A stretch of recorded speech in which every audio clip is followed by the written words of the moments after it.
Hey guys, it's been a while. It's been too long, matter of fact. Missed you. Thanks for stopping by. There's so much to update you guys on. I have a new desk. I have a new t-shirt. Yeah. That's it. Thanks for tuning in. Yeah, but for real, I quit my job and I launched my own company. Sounds really weird to say out loud, actually, but yeah, that's reality, and I'm coming to accept it. And it's been a long time coming, so I'm really excited.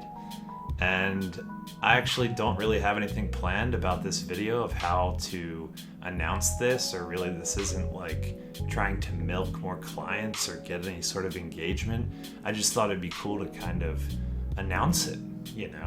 About 10 years as a side hustle, and finally I've been able to free myself of the reins of the corporate ladder.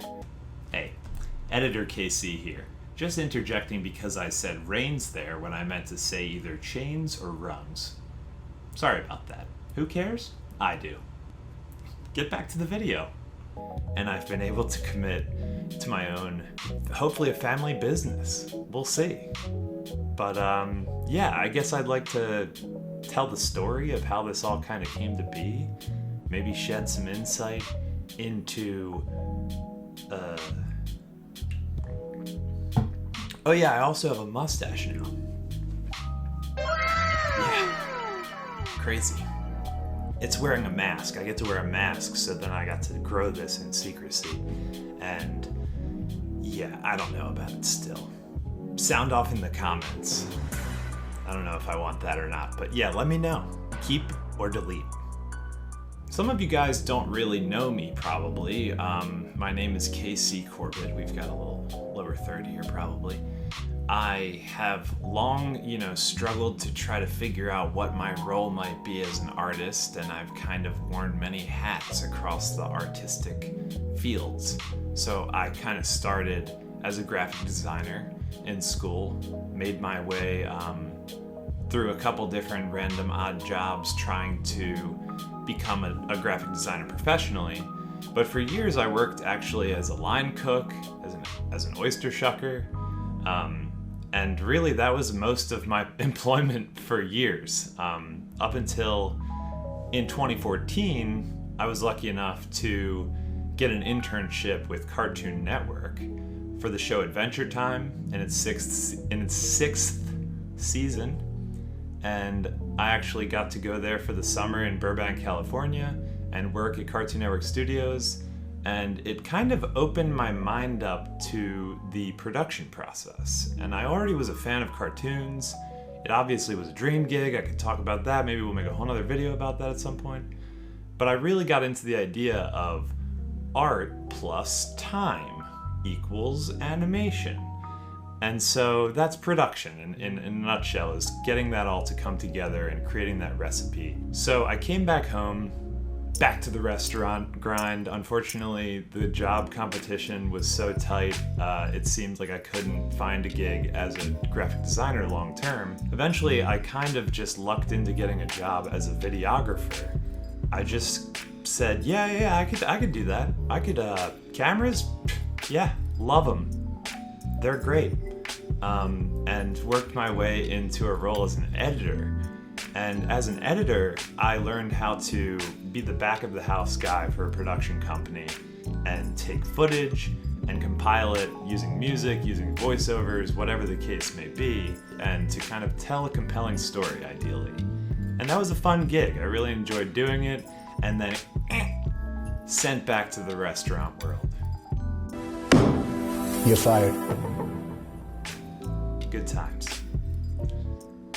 And yeah, that was my life for a while, was kind of bouncing between unreliable gigs, and I actually borderline made my way to being, a real chef at a certain point. What are you? An idiot sandwich. And, I kind of was on the fringe of deciding to be a chef, legitimately, and to abandon the idea of maybe being an artist or a designer at all. And then about 5 years ago, I was clocking out from work and I got a call from Johns Hopkins Hospital, and they offered me a role as a videographer on their team. And in this role, well, yeah, it was obviously jump forward. Yeah, I took the job. I was stoked to be able to be like, okay, yeah, no more frying oysters? Yeah, please. So I left the restaurant grind and I started a gig that kind of let me try a little bit of everything. I got to animate, I got to fly a drone, I got to go interview some people, some important people in the hospital. So it was pretty, incredible process across the board. I worked with some really wildly experienced videographers and talent there, and it was immeasurable the amount of knowledge that I gained in 5 years. But when I started as a videographer at Hopkins, I was definitely not an animator. I didn't know how to do anything beyond, open a template in After Effects and kind of just manipulate it. And so I beefed up my resume enough to be able to say, yeah, I'm an animator. But it kind of took me being in the role for about 2 weeks of hardcore forcing myself to pretend to be that guy until I was that guy. And so all of my resume as an animator, all of my portfolio as an animator is from Johns Hopkins, and I'm really grateful for that, and it's been really fun. I think the coolest part about doing animation for Johns Hopkins was taking science and breaking it down in a methodical way that like a idiot like me could understand, and visualizing it. And while I was working there, I actually had the opportunity to go to MICA, and I went for information visualization, which is a fancy word for data viz. And this was all kind of in the pursuit of getting to the ethos, the essence of what is the best possible way of visualizing scientific complex information. And I'm proud to say that, yeah, I think over those 5 years at Hopkins, I really did kind of achieve autonomy in a process, in sort of taking an idea, establishing a script, a storyboard, whatever is needed for the process, and kind of executing it. And we had some happy clients, we had a lot of success stories, and at a certain point, I think that I really just was looking over the fence constantly. Thinking about those side projects that I was doing. Thinking about what if I was able to animate stuff outside of work. I don't have time to currently. I do a couple beer labels here. I do a couple little posters. I do an album cover for a friend here and there. But it'd be sweet if I could do an actual animation for like a corporate client. And maybe it wouldn't be science-y, maybe it'd be something outside of that realm and I could expand my portfolio a little more. And so that thought is matriculating, it's happening in the back of my head for a long time. And then at a certain point, I just said, I gotta jump, I gotta do it.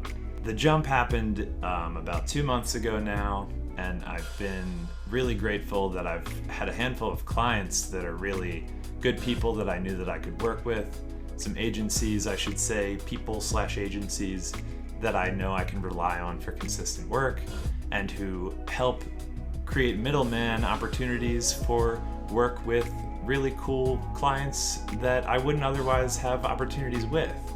So it's been really, really sick so far. I've been like beyond thrilled to be able to do all of these cool things that are, outside of the realm of possibility last year.